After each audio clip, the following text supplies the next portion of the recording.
Esto es Puerto Rico se puede. Puerto Rico se puede. Con la licenciada Adanora Enríquez. Muy buenos días, mi gente hermosa de Puerto Rico. Esta que les habla es la licenciada Adanora Enríquez en esta nueva edición de Puerto Rico se puede.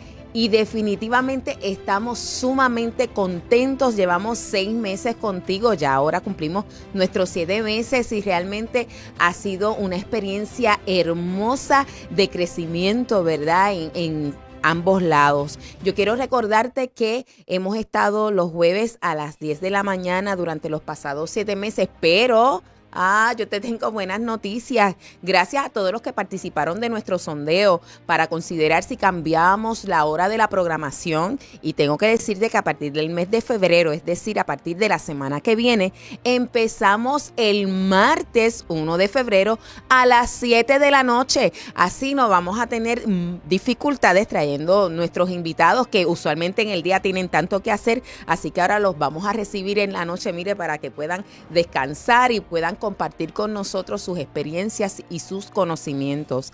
También quiero decirles que si usted no ha disfrutado de nuestros programas anteriores, los puede acceder directamente desde la página de Facebook de Blessing.fm, pero también desde el canal de YouTube y lo puedes compartir con amigos y familiares.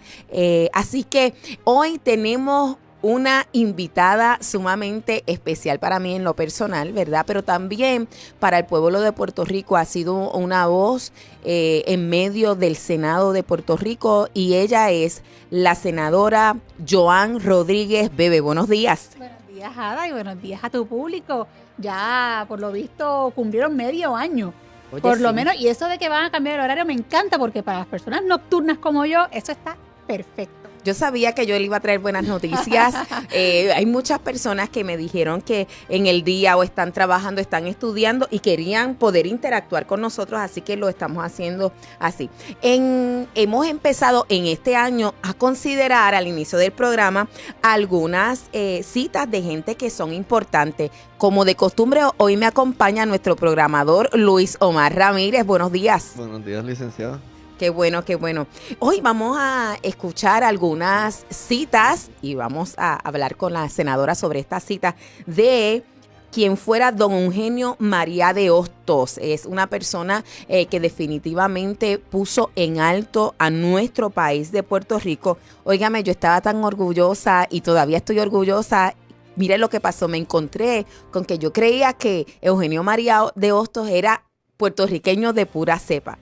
Pero porque siempre, y bueno, obviamente nació aquí en Puerto Rico, pero él es de descendencia española y dominicana. Ve que nosotros los boricuas somos tan ricos, ¿verdad? En la mezcla que tenemos y si lo miramos bien, lo que compartimos realmente es una cultura que no hay tiempo para matarlo, ¿verdad? A veces nosotros los puertorriqueños decimos, aquí matando el tiempo. Mire, eso es lo peor que usted puede hacer porque el tiempo no va a regresar. Y siempre es importante ocuparnos, como decía Joan, de hacer lo que está delante de nosotros. No lo dejes para mañana porque se acumula y qué difícil. Oye, Ada, y eso no quiere decir que no podamos descansar. Eso es distinto. Parte de aprovechar bien el tiempo también es saber utilizar esos espacios de descanso para reponer fuerza y poder continuar.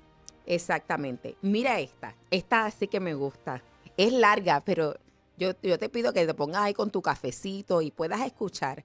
Es importante en este tiempo cultivar el arte de pensar. Y alguien podría decirme, pero ven acá, nosotros estamos pensando todos los días. No me refiero a eso.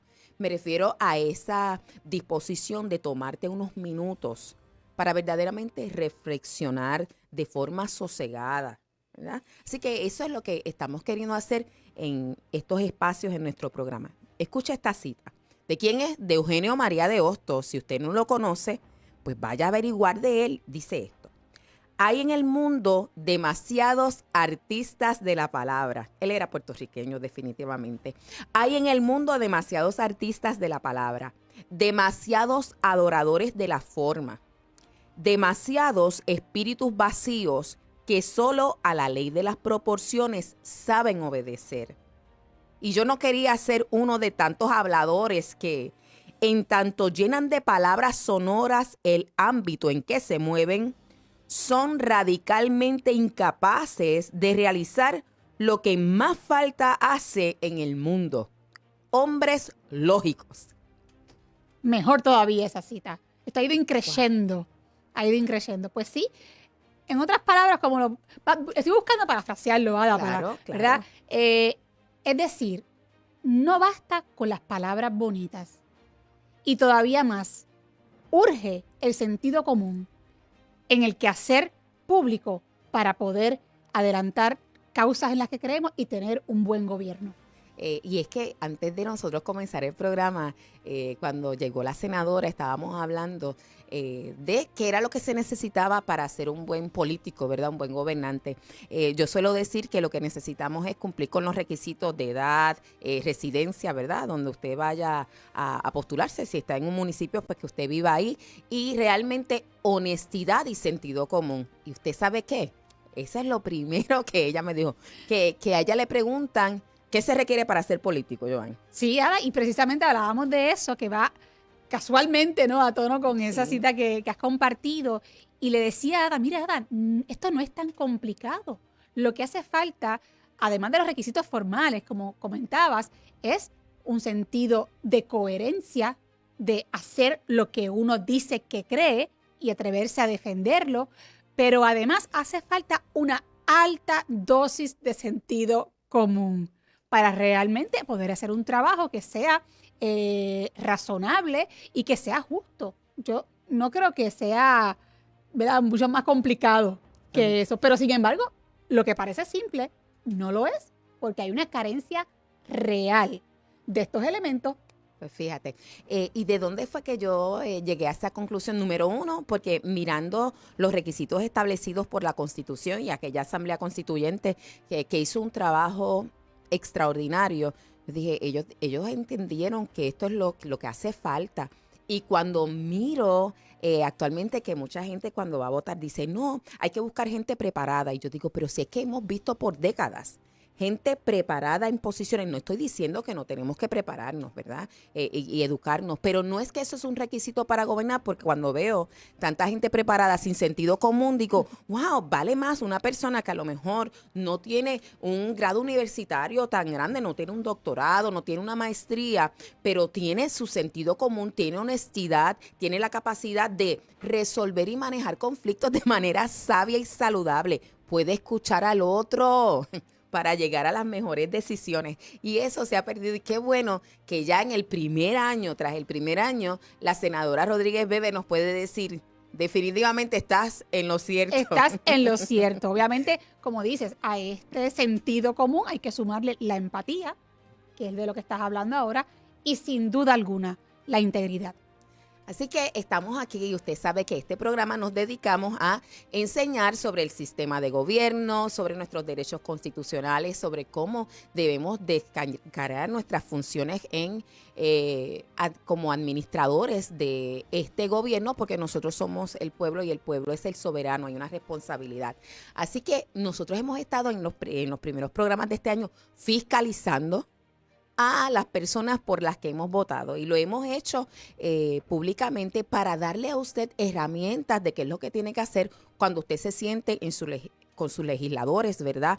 Hablar sobre esto. Todos nosotros deberíamos sentarnos con nuestros legisladores, con aquellos por los cuales votamos e incluso aquellos que están dentro de nuestro municipio, porque de acuerdo al sistema de gobierno establecido por nuestros padres de la Constitución en Puerto Rico, padres y mamás, porque teníamos una, ¿verdad? A María Libertad González Garriga, la tenemos ahí, Gómez Garriga, perdónenme. Tenemos que entonces, durante todo el año, durante todos los años, nosotros tenemos una participación activa junto con las personas que están en posiciones de gobierno, ¿verdad? No solamente para nosotros decirle, esto lo hiciste mal, sino también lo que hicieron bien y cuáles son las otras necesidades. Es decir, es un trabajo de equipo. Así que vamos a ver. A un año de la incumbencia, ¿verdad? Ya, aunque este 2022 ha empezado caliente, no quiero hablar todavía del 2022, vamos a hablar del 2021. ¿Cómo evalúas tu primer año? Bueno, yo estoy bien complacida con el primer año por muchos aspectos. Obviamente, como sabes, nosotros llegamos al terreno político sin ninguna experiencia previa. Esto fue de verdad como no saber nadar y que te tiren a una piscina donde tienes que sobrevivir, ¿verdad? Y definitivamente así ha sido. Pero ha sido muy fructífero, aparte de la primera etapa, que fue una etapa de un aprendizaje rápido para poder engranar, cogerle el piso a la cuestión del trámite, propiamente Parlamentario y todo el eso. parlamentario, etcétera. La realidad es que ha sido un año que ha rendido frutos. Hemos logrado, que a mi juicio, cosas muy importantes, entre ellas, por ejemplo, lograr detener y derrotar el proyecto 184. Eso fue bien importante. De la prohibición de las llamadas terapias de conversión, que eso fue muy importante para proteger los derechos parentales. Y además, desde el punto de vista de resultados, se aprobaron 2 proyectos de ley, de los que yo soy autora. Uno de ellos es un proyecto dirigido a fomentar el acceso a la información pública, hacerlo más accesible, y también un proyecto para crear el Fondo Total de Becas de la Universidad de Puerto Rico. Así que, caramba, enhorabuena, 2 proyectos de ley aprobados en este primer año, y además de todas las batallas que se han librado en el hemiciclo, ¿verdad? Asumiendo diferentes tipos de posturas, yo creo que el país, y esto para mí ha sido una ganancia bien importante, Ada, en este primer año, si no la más importante, y es que el país ha podido ver que lo que dije que iba a hacer, lo estoy haciendo. Y yo creo que no hay un valor tal vez más importante en una figura política que el hecho de que el país pueda confiar en uno y sepa quién es uno y que no tenga la menor duda de que uno es y que uno actúa según lo que uno dice creer. Se llama integridad, más que honestidad es integridad, que somos de una sola pieza, y eso es algo que parecería que está en peligro de extinción, pero aquellos que lo tienen y lo cultivan tienen una paz, esa paz que sobrepasa todo entendimiento. Eso es verdad. Yo duermo tranquila. ¿Verdad? Eso es importante. ¿Cuál dirías que fue tu mayor reto? Bueno, yo diría que el mayor reto al principio realmente fue conocer los procesos. Fue un reto técnico, Ada, un reto técnico. Y romper ese frío olímpico de las primeras discusiones verdaderamente álgidas en la palestra, en los foros públicos, tal vez los primeros encontronazos con la injusticia de señalamientos o acusaciones desvirtuadas y falsas sobre expresiones que uno puede hacer, ese tipo de cosas que sabemos que vienen con que vienen con el oficio. Y que a las que no nos debemos acostumbrar, de hecho, porque por más que sepamos que es parte de la política dura, no hay razón para acostumbrarse, todo lo contrario, es una razón para transformar lo que hemos estado viviendo. Yo diría que ese tipo de asuntos, pues al principio fueron los más retantes, pero también debo decirte, Ada, que he podido probarme a mí misma, por decirlo de alguna manera, que es posible, como dije durante la campaña, hacer una política limpia, sin tener que recurrir a los insultos, a las ofensas del oponente, del que piensa distinto. Y hasta ahora, en mi récord, puedo decir, Ada, que nunca he recurrido a insultar a un compañero, nunca he recurrido a la demagogia para dañar la reputación de otros, sino que me he concentrado en defender las ideas, las posturas y en hacer un trabajo legislativo de primer orden. Así que definitivamente, Puerto Rico, es posible cambiar nuestra cultura política para que las diferencias no sean razón para la discordia. Eso es excelente. Me recuerda, bueno, Joan tiene menos edad. Entonces, no digas eso, Ada. No, pero la tiene.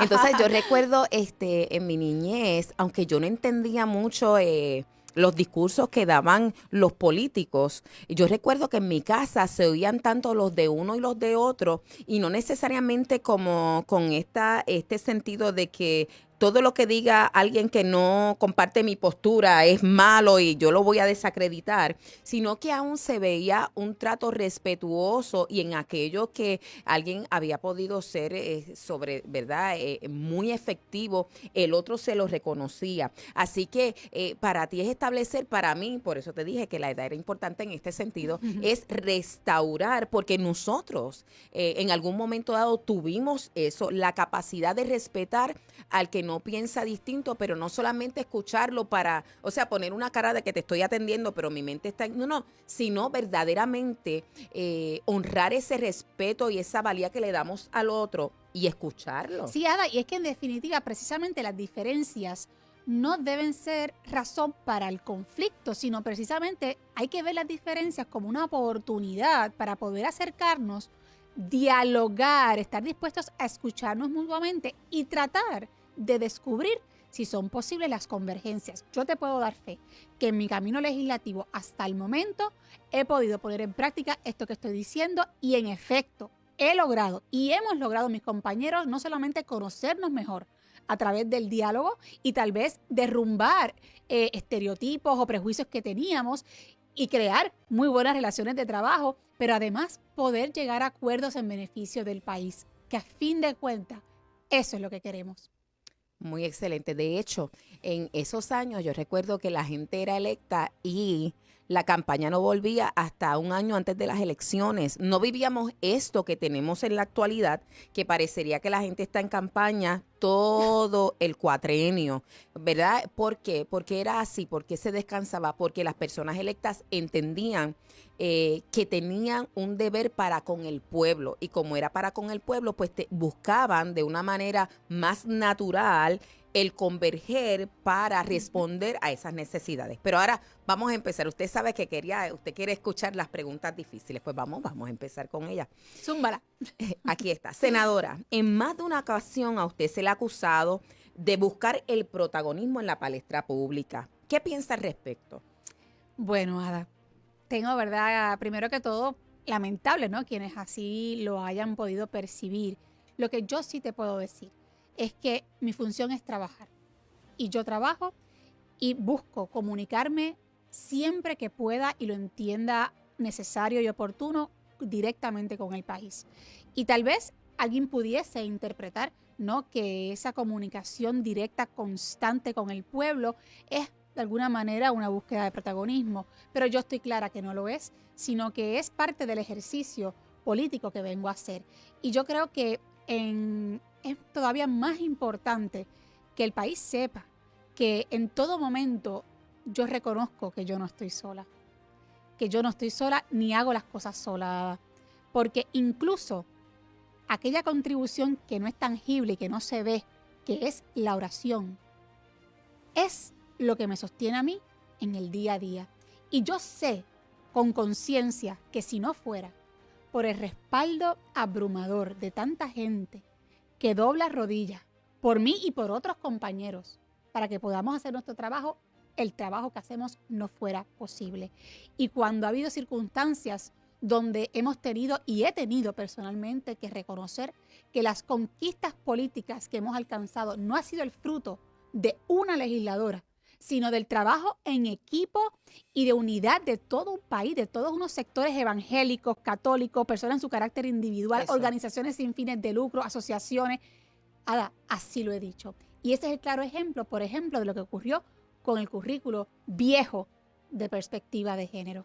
Ese fue un ejemplo claro de un propósito de unidad donde todos los que colaboramos desde diferentes espacios logramos juntos un gran objetivo. Y eso es lo que tenemos que mirar de cara al futuro, del poder que tenemos, Ada, cuando logramos unirnos y evitar estos ataques de que si tú lo que quieres es protagonismo, que si lo que lo hizo fulano, fulana, que aquel empezó, aquella llegó más tarde. Mire, eso es irrelevante. Lo que verdaderamente importa es reconocer que cuando hay unidad de propósito, es posible lograr lo que nos proponemos. Muy bien, excelente. Y esto es bien importante, que usted pueda mantenerse en conexión o siguiendo las redes de la senadora Rodríguez Bebé, porque ella nos mantiene informados de su gestión. Debe hacer esto todos los legisladores, pero como no tienen el mismo estilo, no lo estamos jugando, lo que quiero decir, con otros, pues usted tendrá entonces que llamarlos. Eso pienso que le ocupa más tiempo, pero es necesario. Hágalo. Ahora bien, durante varias semanas las personas señalaban o estaban comentando sobre su silencio con relación a las órdenes ejecutivas imponiendo la vacunación compulsoria. ¿Por qué mantuvo silencio y qué le hizo hablar? Mira, Ada, sobre este tema que sabemos que ahora mismo está a flor de piel y lo ha estado por bastante tiempo, al principio o desde el principio yo siempre he expresado una postura que no ha cambiado y ha sido la postura de respetar los derechos individuales. Ahora bien, desde su inicio, mi compañera en la Cámara, la representante Lizy Burgos, ha sido, por decirlo de esta manera, la persona más vocal y que ha asumido un liderato en la lucha contra los mandatos obligatorios de la vacuna. Y eso es parte también de un trabajo en equipo cuando estamos hablando de una colectividad política. Es decir, esa distribución de esfuerzos también es necesaria para encauzar causas comunes, pero que quede claro que mi apoyo siempre ha estado desde el origen. Ahora bien, en la medida que el asunto ha ido evolucionando y la información se ha tornado aún más clara y contundente en contra de los mandatos obligatorios y sobre todo en el caso de los niños, que eso a mí me tiene verdaderamente indignada hasta lo máximo, ¿verdad? Por decirlo de esa manera, si es posible. La realidad es que entonces yo me he tornado más vocal para transmitir un mensaje que también entiendo que era necesario aclarar y precisar a favor del derecho tanto de los que quieren vacunarse y vacunar a sus hijos como de los que no. Y yo creo que hacía falta tal vez esa puntualización de por qué asumimos, porque me refiero no solamente a mí, sino también a mis compañeros, esa posición. Así que en este aspecto específico, yo creo que hay que reconocer los esfuerzos que ha llevado desde su origen la compañera Lizy Burgos y obviamente seguir sumando. Y un poco creo que en estas últimas semanas eso ha sido lo que he estado trabajando, tratar de sumar a los argumentos sensatos que ya se han planteado públicamente. Sé que tuviste un altercado, no pretendo cubrirlo aquí, lo has cubierto en otros lugares, ¿verdad? Con relación a una pregunta que te hicieron sobre tus nenes y la vacunación. Lo que quiero sí es mirar que has adoptado también una posición pública en el sentido de que los padres que se sientan afectados por las órdenes ejecutivas que puedan tocar, ¿verdad?, las puertas de tu oficina o comunicarse contigo. ¿A qué te refieres con eso? Mira, yo he invitado a los padres a que atiendan su situación, primero que todo en los tribunales, Ada, porque yo creo que esto es un reclamo que debe ser atendido en el foro judicial. El trámite legislativo es muy lento, es muy empinado, y en lo que se ven los proyectos de ley que se han ido presentando, en los que pasan por los dos cuerpos, en los que llegan al gobernador, las posibilidades de éxito, por decirlo de esta manera, es más cuesta arriba. Yo entiendo que como se requiere un grado de urgencia en los reclamos que se están esbozando públicamente, el foro correspondiente es el tribunal. Y vuelvo y digo, Ada, mi postura no es ni a favor ni en contra de la vacuna. Mi postura es a favor de respetar que usted pueda decidir a la luz de la información oficial y fidedigna si usted decide vacunarse o no y vacunar a sus hijos o no vacunarlos. En cuanto a la discusión, me estabas hablando de lo de mis hijos, ¿verdad? Sí, lo mencioné, pero no porque quisiera que entraras. Si quieres puedes hacer algún señalamiento. Sí, no, lo que quería comentarte sobre eso, Ada, es que, fíjate, yo desde el principio desde que salí electa, he sido bien celosa con la privacidad de mis hijos. Yo respeto a los políticos que publican, ¿verdad? Tal vez pues hacen más pública la vida de sus hijos y hasta cierto modo como que los convierten en una extensión de su figura política. Y esto en ocasiones puede ser atractivo, puede ser conveniente porque gana ratings, porque la gente le da likes a las fotos de sus hijos, etcétera. Es cute, es gracioso. Pero en mi caso personal, yo he decidido que la política, que tengo bien claro, soy yo. Y que yo no quiero que mis hijos sean considerados figuras públicas porque ellos no han optado por esa vida. Cuando ellos sean grandes y decidan qué quieren hacer, pues ellos decidirán. Así que como mamá gallina en ese sentido, pues soy muy celosa de ellos y los cuido, los protejo. Aparte de que son bebés, son niños pequeños. Y ellos ni tienen idea verdaderamente de lo que yo estoy haciendo y de las implicaciones que tiene esto para nuestras vidas. Así que mientras yo tenga la capacidad como papá de protegerlos a ellos, lo voy a hacer y por eso también protejo a los niños de los demás padres puertorriqueños. Yo voy a aprovechar esta coyuntura. A mí me preguntan si estoy o no estoy vacunada y ¿sabe qué? Yo no contesto. ¿Y sabe por qué no contesto? Porque eso es una violación a la intimidad de todos. No es un asunto de seguridad pública, porque el que yo esté vacunada no va a ser que yo te contagie más o te contagie menos, distinto a lo que se decía en principio. Mucha gente, le estoy planteando también lo de la ley IPA. La gente dice, no, porque es seguridad nacional. Es que aquí no hay una seguridad nacional con yo divulgar esa información. Y precisamente porque se hace esa distinción, es que lo hago. Yo doy servicios en algún sitio y me preguntaron y yo le dije, ¿sabes qué? Yo no voy a contestar esa pregunta y no la voy a contestar porque no es legítima, no afecta y no abona. Eso soy yo en mi carácter personal. No le estoy diciendo a usted que asuma ese papel, lo estoy diciendo porque ella, la senadora Rodríguez Bebe lo asumió con relación a sus hijos y lo que yo quiero es que usted vea cómo eso se plantea como papá y cómo uno lo puede hacer, ¿verdad? En su carácter personal, e ir educando e ir retomando, ¿verdad? Lo que son el efectivo ejercicio de nuestras libertades y nuestros derechos constitucionales, ¿verdad? Por ejemplo, tenemos que decir que la gente, siempre ha habido personas que se han eximido de vacunación por distintas razones y siempre hemos convivido bien y nadie ha tenido que estar presentando, ¿verdad? Nada, ninguna información. Entonces, yo creo que eso es el mejor dato para que usted lo use de base para evaluar si lo que estamos haciendo ahora está correcto y usted siga buscando información, tome sus posturas, pero tómelas con su propia evaluación. Senadora, usted sometió en el 2021 algunas medidas dirigidas a promover la economía del pueblo puertorriqueño. ¿Podría hablarnos de ellas? Sí, bueno, he presentado diferentes medidas y he apoyado otras medidas que inciden directamente sobre nuestro desarrollo económico. En mi caso particular, una de ellas está dirigida al sector agrícola para cambiar o retomar el subsidio salarial por hora trabajada, de manera tal que eso tenga un impacto positivo en ese sector específico, que es un sector que tenemos que atender y que yo espero próximamente poder estar atendiendo con mayor énfasis.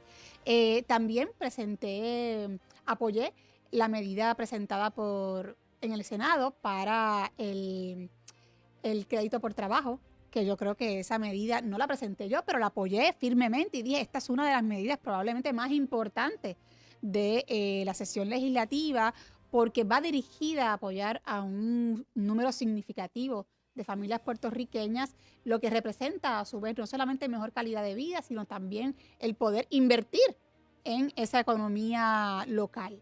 No sé si recuerdas algún otro proyecto ahora que yo no esté destacando. Recuerda que nosotros estamos fiscalizando y queremos escuchar. Este es el ejercicio. Se me olvida que me están fiscalizando. Lo que pasa es que es tan amigable, porque es que la fiscalización no tiene que ser algo de acusación, debe ser una conversación, ¿verdad? Muy bien, se me olvida que esto es un programa hoy de fiscalización. Pero mira, hay un proyecto bien importante que quisiera destacar también en cuanto a este tema, que lo presenté recientemente, no es del 2021, es 2022, así que te lo voy a colar por ahí porque creo que es importante destacarlo. Y es un proyecto para detener el alza en el costo de la luz. No, pero eso usted va a detenerse ahí porque nos vamos a una breve pausa y seguimos con esto que tiene que ver, mire, con el bolsillo suyo y el mío. Pausamos y regresamos, seguro que sí. Muy buenos días y estamos aquí en Puerto Rico Se Puede. Esta es su amiga, la licenciada Danora Enríquez, y hoy me acompaña la senadora Joan Rodríguez Bebe y estamos en tiempo de, mire, fiscalización. La senadora vilmente, ¿verdad?, nos está trayendo ya lo que está presentando en este año, pero como esto es tan importante para ti, para mí es una medida que, mire, tiene que ver con nuestro bolsillo, vamos a escucharla. Sí, es que Ada, me preguntabas de desarrollo económico y definitivamente uno de los escollos mayores para nuestro desarrollo económico es precisamente los altos costos de la luz en Puerto Rico. Y hay que hacer algo. Así que hice algo y hablé con la compañera Gretchen Howe del Partido Popular y juntas presentamos un proyecto de ley que busca crear un fondo de estabilización del sistema eléctrico en Puerto Rico. ¿Qué es lo que es esto? Bien sencillo, es crear un fondo. ¿Para qué? Para que ese fondo se llene de dinero. ¿Cómo se va a llenar de dinero? Sí, gracias, porque de inmediato yo iba a agarrar mi cartera, yo dije, aquí viene otra vez, impuesto va, impuesto viene. Por lo menos ese dinero no va a salir de su bolsillo. Esa es la parte positiva. Ese fondo se va a nutrir de asignaciones especiales, tanto federales como locales, que puede venir de diferentes partidas, como hemos recibido millones de dólares Para esos efectos. para esos efectos, para que se depositen en ese fondo, pero además también va a llegar dinero a ese fondo a través de la deuda vieja hasta mayo de 2021, que oscila en 230 millones, que se cobraría esa deuda vieja, y de lo que se cobre se deposita en ese fondo. ¿Cuál es el objetivo? El objetivo es que cuando vengan las alzas súbitas en el mercado y la compra de combustible y la compra de energía sea más cara por las fluctuaciones en el mercado, esa alza no se la traspasen al consumidor, sino que el gobierno tenga un dinero en esa reserva, en ese fondo, para poder asumir el costo de esos aumentos. Es un amortiguador lo que le estamos poniendo. Mire, yo tuve la oportunidad de leer el proyecto, es el proyecto del Senado 728. Sí. Y me gustó mucho lo siguiente, pienso que es una medida que puede ayudar a enderezar, si se puede decir así, la administración de este servicio. ¿A qué me refiero? Yo sé que la administración de energía eléctrica es muy efectiva cobrándole al ciudadano. Pero tenemos muchas agencias que no pagan, o alcaldías, etcétera, que no pagan cada mes sus facturas. Y Ahora, 230 millones de dólares por eso, en deuda tasada. Lo quiero aclarar porque no lo desarrollaste, es un punto importante, porque de momento uno piensa, pues a mí me están cobrando 2 veces lo que yo, ¿verdad? Y uno de momento podría pensar que se refiere a esa deuda, pero se está refiriendo a esa otra que necesitamos. ¿Cómo es posible que se operen agencias y se operen municipios y que en el presupuesto se contemple el gasto normal de energía eléctrica? Y me parece que esta medida ayuda. Pues gracias por la aclaración, ¿verdad? Porque sí, eso obviamente es parte indispensable. Es la deuda atrasada de las agencias de gobierno que no le han pagado a la autoridad. Y además, Ada, este proyecto tiene la intención de que cuando bajen los precios en el mercado, entonces con el dinero que está en ese fondo se pueda comprar combustible y energía a precios bajos para almacenar, de manera tal que también cuando vengan esas fluctuaciones y vuelva y suba, tengamos una reserva de energía y combustible que nos permita no tener que traspasarle ese costo al bolsillo del puertorriqueño y, como estamos hablando de desarrollo económico, a los comerciantes, que sabemos que es un sector altamente impactado por el costo de energía eléctrica en el país, que muchas veces impide que un negocio pueda echar para adelante. Una de las votaciones que ocasionó bastante controversia fue su oposición a la ley para aumentar el salario mínimo, ¿verdad?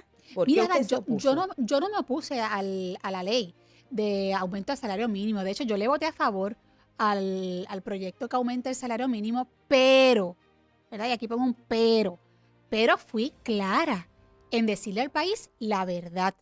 Le dije al país, bueno, hoy vamos a aprobar el salario mínimo y qué bien que se esté revisando este tema que llevaba muchísimos años sin una revisión. Sin embargo, pueblo de Puerto Rico, no se llamen engaño. El aumento del salario mínimo solamente y por sí mismo no va a causar el impacto que la gente está esperando. No es una varita mágica que va a resolver los problemas que usted tiene financieros, no le va a proveer mayor calidad de vida. ¿Por qué? Porque aunque se aumente el salario mínimo, Ada, si el costo de vida aumenta, que es lo que ya estamos viendo que está pasando con el sector de alimentos, pues usted se va a quedar igual o peor. Pero además, le digo a la gente, miren, hoy podemos estar hablando del salario mínimo y todos celebran y aplauden el gran logro del aumento del salario mínimo. Pero ustedes, pueblo de Puerto Rico, yo les estoy diciendo que aquí, si el gobierno de Puerto Rico se enderezara, ofreciera un servicio público de primera a nivel educativo, a nivel de salud, a nivel de transportación, ¿ustedes saben qué? Probablemente tendría más chavos en su bolsillo que lo que va a representar ese aumento mínimo. Por lo tanto, no se engañen con este triunfo ahora de ese aumento. Y ese era mi discurso, Ada. Era un discurso a llamar a la realidad, a decir las cosas con honestidad. Porque si algo a mí no me gusta, es que me vendan una cosa que realmente va a representar otra. Y yo creo que hace falta que el político le diga al puertorriqueño, mire, esto se está haciendo, pero estas son las consecuencias reales. Y ojo, yo a usted no lo quiero engañar. ¿no? Y lo que pasa es que quizás no lo quieren decir porque efectivamente les requiere entonces buscar las alternativas. Y una alternativa es, vamos a reducir los impuestos, vamos a administrar mejor. Pero si usted quiere conocer más de salario mínimo, yo le tengo una noticia a todos los jóvenes que van a estar este sábado 29 de enero en nuestra segunda conferencia Joven Puerto Rico es tuyo. Vamos a tener una conferencia magistral desde la voz del ingeniero Jorge Rodríguez del Instituto de Libertad Económica para Puerto Rico. Todos estos asuntos que a lo mejor tú no puedes entender y tú lo que piensas es, oh, yo lo que quiero es que me paguen más la hora y no entiendes porque nadie te ha enseñado. De eso vamos a estar hablando, así que ve con expectativas porque definitivamente esta juventud conservadora que estamos formando va a tomar mejores decisiones y va a llevar a Puerto Rico a otro nivel. ¿A qué hora y dónde, Ada? Pues nosotros vamos a estar a las 9 de la mañana en Ponce. Si usted no ha conocido esta iniciativa, debe visitar nuestra página en Facebook, Joven Puerto Rico es tuyo, y también en Instagram. Hay algunas personas que empezaron a hacer su inscripción en Eventbrite y todavía no han completado todo el proceso, así que les animo a que lo pueda hacer. Yo sé que van a llegar allí y van a salir transformados. Quiero decirles que si participó de la primera conferencia, estos temas son otros temas, porque nuestro propósito es capacitar a la juventud en Puerto Rico y cada ocasión que tengamos oportunidad de coincidir, vamos a traer nuevos temas, así que esto va, mire, creciendo, aumentando y vamos a tener la oportunidad que usted pueda adquirir las conferencias anteriores porque va a ser importante, pero para eso usted tiene que darse Y me dijeron, cita. Ada, que la primera actividad fue un éxito rotundo. Yo vi fotos, vi un grupo nutrido de una cantidad de jóvenes que estaban tan motivados, tan contentos de recibir esa información, que se sentían empoderados.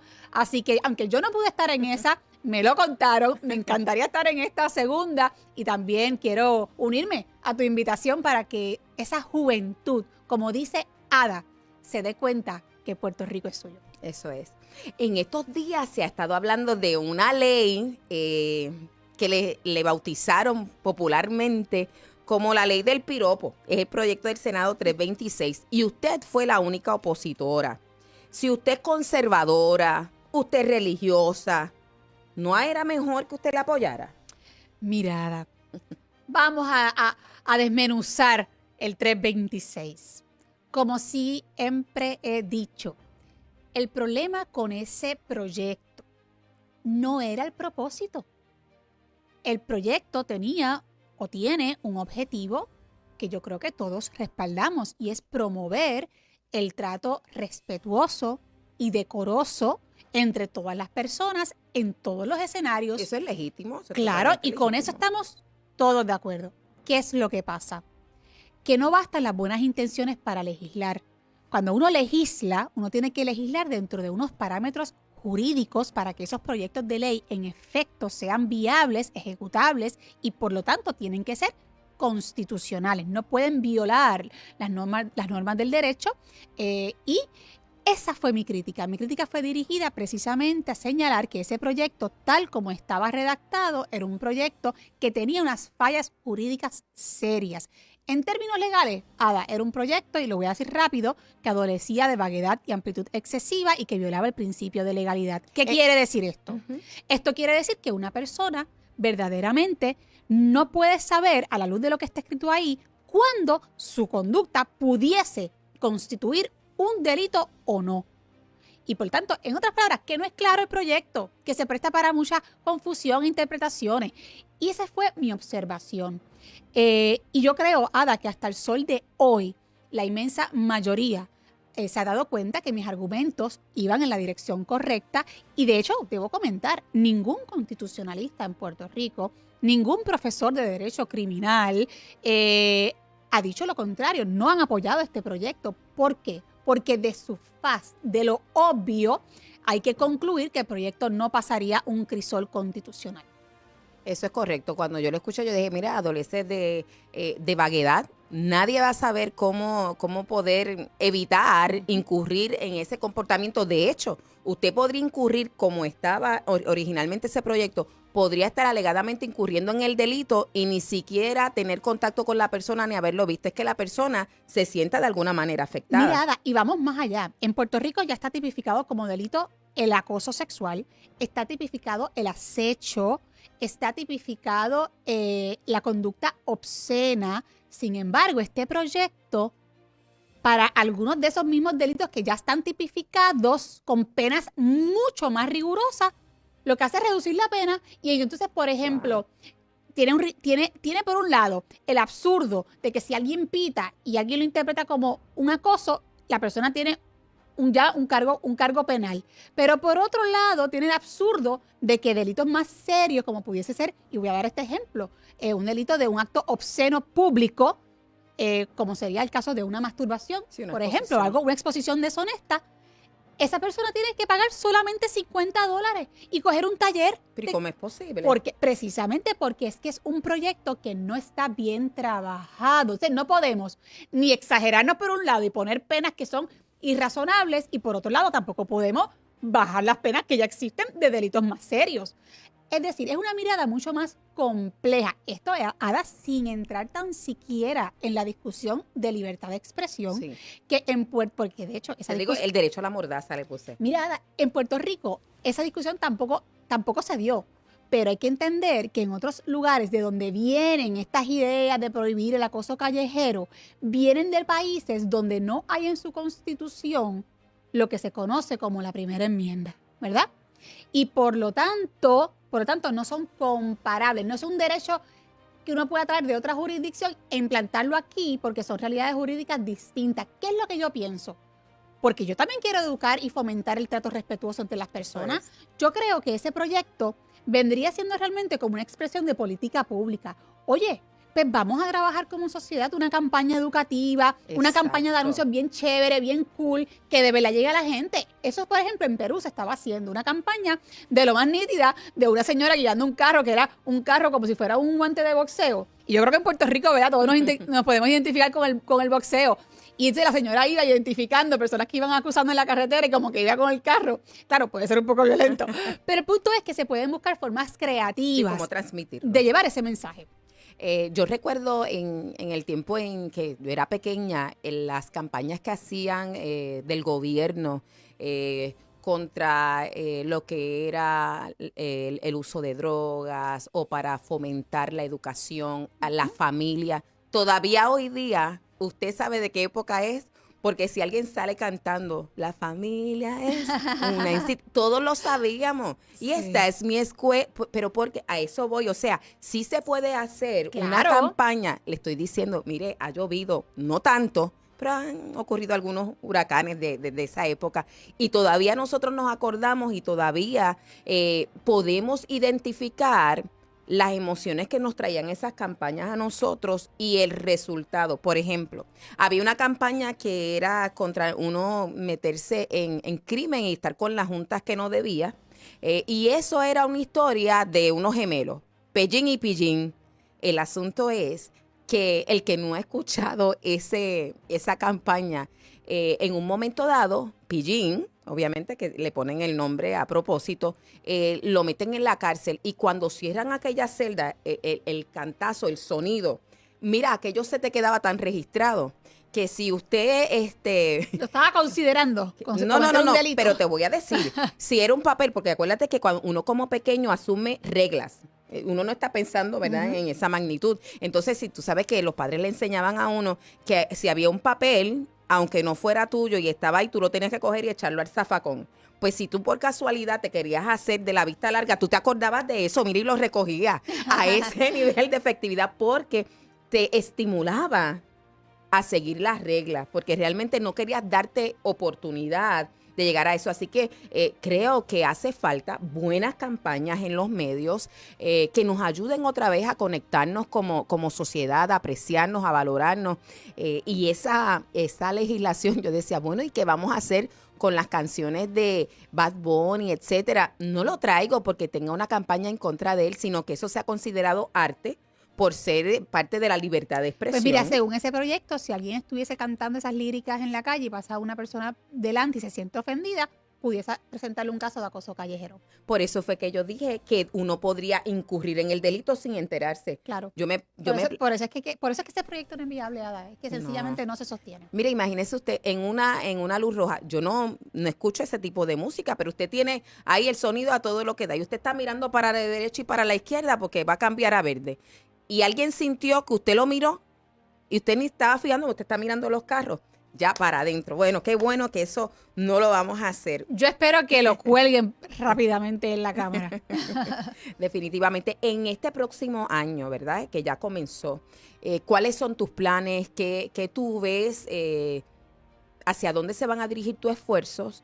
¿Y qué necesitas de los constituyentes? Pues mira, Ada, yo sigo con mi plan de trabajo. En este próximo año estoy trabajando de una forma tal vez más directa lo que son los proyectos que he presentado para proteger la vida humana desde el vientre materno.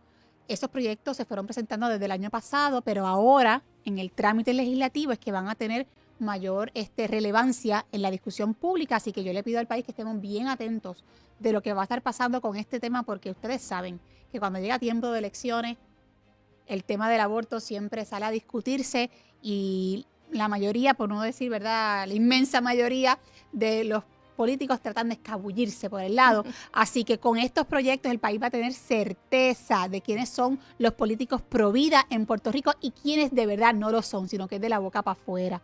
Eso por un lado. Y por otro lado, voy a seguir trabajando bien fuerte con el tema de desarrollo económico. Tengo unos proyectos bien importantes que voy a estar comunicando próximamente al país, dirigidos a fomentar el libre mercado, realmente un clima de negocios en Puerto Rico, para que podamos echar para adelante, mire, y sostenernos en nuestros propios pies. ¿Qué mejor? Oye, yo creo que uno no se puede sentir mejor que saber que lo que uno ha logrado, lo ha logrado con sus propios méritos y esfuerzos. Con el sudor de su frente. Con el sudor de la frente. Sí. Así que vamos dirigidos en esa dirección a buscar esas oportunidades, Ada, y a pensar fuera de la caja. Definitivo. Porque siempre estamos buscando excusas de por qué no logramos cosas y le echamos la culpa al otro o a las otras administraciones o a los que están mandando. Pues mire, ¿sabe qué? No hace falta buscar excusas, hace falta asumir ingenio y buscar las formas alternas de que se pueda lograr, aunque sea, mire, un paso a la vez. Es que así es que se logran los grandes proyectos y nosotros vamos de camino a eso. En estos días sé que se ha estado discutiendo también en las redes la capacidad que tienes de unirte a otras personas, ¿verdad? A desarrollar proyectos, etcétera. Te voy a preguntar directamente esto. ¿Con cuánta frecuencia la senadora Keren Riquelme y usted se reúnen a considerar proyectos? Mira, la senadora Riquelme y yo tenemos una muy buena relación, muy cordial, siempre nos hemos tratado con mucha cortesía. Cuando hemos tenido ocasión de dialogar sobre temas de interés, sobre todo en la discusión del hemiciclo, así lo hemos hecho para poder adelantar causas comunes. No he tenido ocasión de poderme reunir con ella de forma individual. La he invitado a dialogar conmigo en 3 ocasiones específicamente sobre el tema Provida, porque sé que es una causa que podemos adelantar trabajando con unidad de propósito. No se ha podido lograr esos encuentros, pero yo no tengo la menor duda que la senadora Riquelme debe tener la misma disposición que tengo yo de podernos sentar a compartir, ¿no? Propuestas, objetivos y cursos de acción que podamos caminar juntas, cada una, ¿no? Desde sus respectivas fronteras políticas, pero en unidad de propósito para aquellas cosas específicas en las que entendemos que las causas superan a los partidos, poder trabajar al unísono. Muy bien. Mira, Joan, ahora que ya se estableció que tenemos un nuevo currículo, ¿verdad? O que eso es lo que se pretende, establecer un currículo que sea de verdad de valores, ¿verdad? ¿Cómo tú piensas que todo este movimiento que busca establecer la ideología de género con el Comité PARE, cómo eso va a afectar la implementación si de alguna manera te lo has planteado? Bueno, sabemos que estos grupos dentro del feminismo radical son grupos que no se agotan. Es decir, ellos insisten, y aunque sean 3 o 5, insisten. Por lo tanto, yo lo que vislumbro es que continuarán en sus esfuerzos para que en efecto logren seguir empujando esa agenda ideológica, y por eso es que mi insistencia en esta etapa de la ecuación es hacer un llamado a los padres, a las comunidades escolares, a que sean los ojos y los oídos del país. ¿Por qué? Porque ya hay unos lineamientos oficiales dichos y confirmados por el secretario de Educación, y debo decir que la presidenta del Comité PARE, la secretaria de la Familia, la doctora Carmen Magás, indicó públicamente que ella respalda la decisión del secretario de Educación. Por lo tanto, todos los integrantes del Comité PARE que busquen hacer lo contrario a lo que dice la presidenta del Comité PARE estarían actuando en contravención de lo que dice su propia directora. Así que esas personas que están en ese comité son meramente un grupo asesor que tienen una facultad, o se les ha delegado la facultad de opinar y de ofrecer un consejo. De ninguna manera eso implica que se tiene que obedecer, porque no es un mandato. Eso quiere decir que el secretario tiene discreción dentro de lo que es la política pública del gobierno para seguir el curso de acción que él estime. Ya le ha dicho cuál es. Y ha dicho, aquí se va a educar en Puerto Rico en valores universales. No se van a entrar en consideraciones ideológicas. Por lo tanto, papá y mamá, si en una escuela a su hijo le dicen que una niña puede tener pene o que un niño puede tener vulva, eso está en violación de lo que ha dicho el secretario de Educación, y usted tiene que denunciarlo porque ese es su derecho. Y también les digo, nos tenemos que cuestionar por qué quienes promovían ese viejo currículo de perspectiva de género ahora están en contra del nuevo currículo de valores universales. ¿Acaso ellos no decían que supuestamente ese currículo era para educar en el respeto y combatir la violencia? Bueno, pues ese objetivo queda inalterado. Lo que pasa es que, como estuvimos advirtiendo, Ada, yo sé que tú has sido también una titana y una campeona en esa lucha. Habían unas agendas ulteriores que no le estaban diciendo de frente al país, y que era educar en unas ideas sobre la sexualidad con la que la mayoría del pueblo de Puerto Rico no está de acuerdo. Pues la verdad salió a la luz, porque se coge más rápido a un mentiroso que a un cojo, ¿verdad? Pues eso es lo que ha pasado. Así que ustedes, padres y madres, les digo, yo estoy accesible. Si en una escuela sucede un evento de esta naturaleza en violación a los lineamientos del secretario, no dudes en hacer los señalamientos al departamento y en dejarme saber para yo poder servir de un puente de comunicación. Y estamos demasiado contentos con este refrán. Nunca lo había escuchado.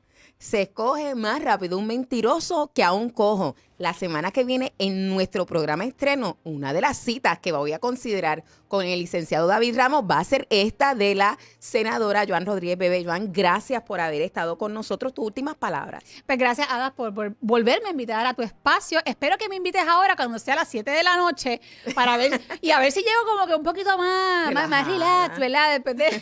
Después del mediodía, después de haber almorzado. Nada, como siempre, agradecida, contenta de comunicarme con ustedes, y espero que podamos seguir conectados de forma directa para que se enteren de primera mano qué sucede en el Senado de Puerto Rico. Y déjenme en los comentarios qué nota usted le da a la senadora. Los leo. Trátenme bien. Nos vemos el próximo martes a las 7 de la noche en nuestro nuevo horario en Puerto Rico Se Puede.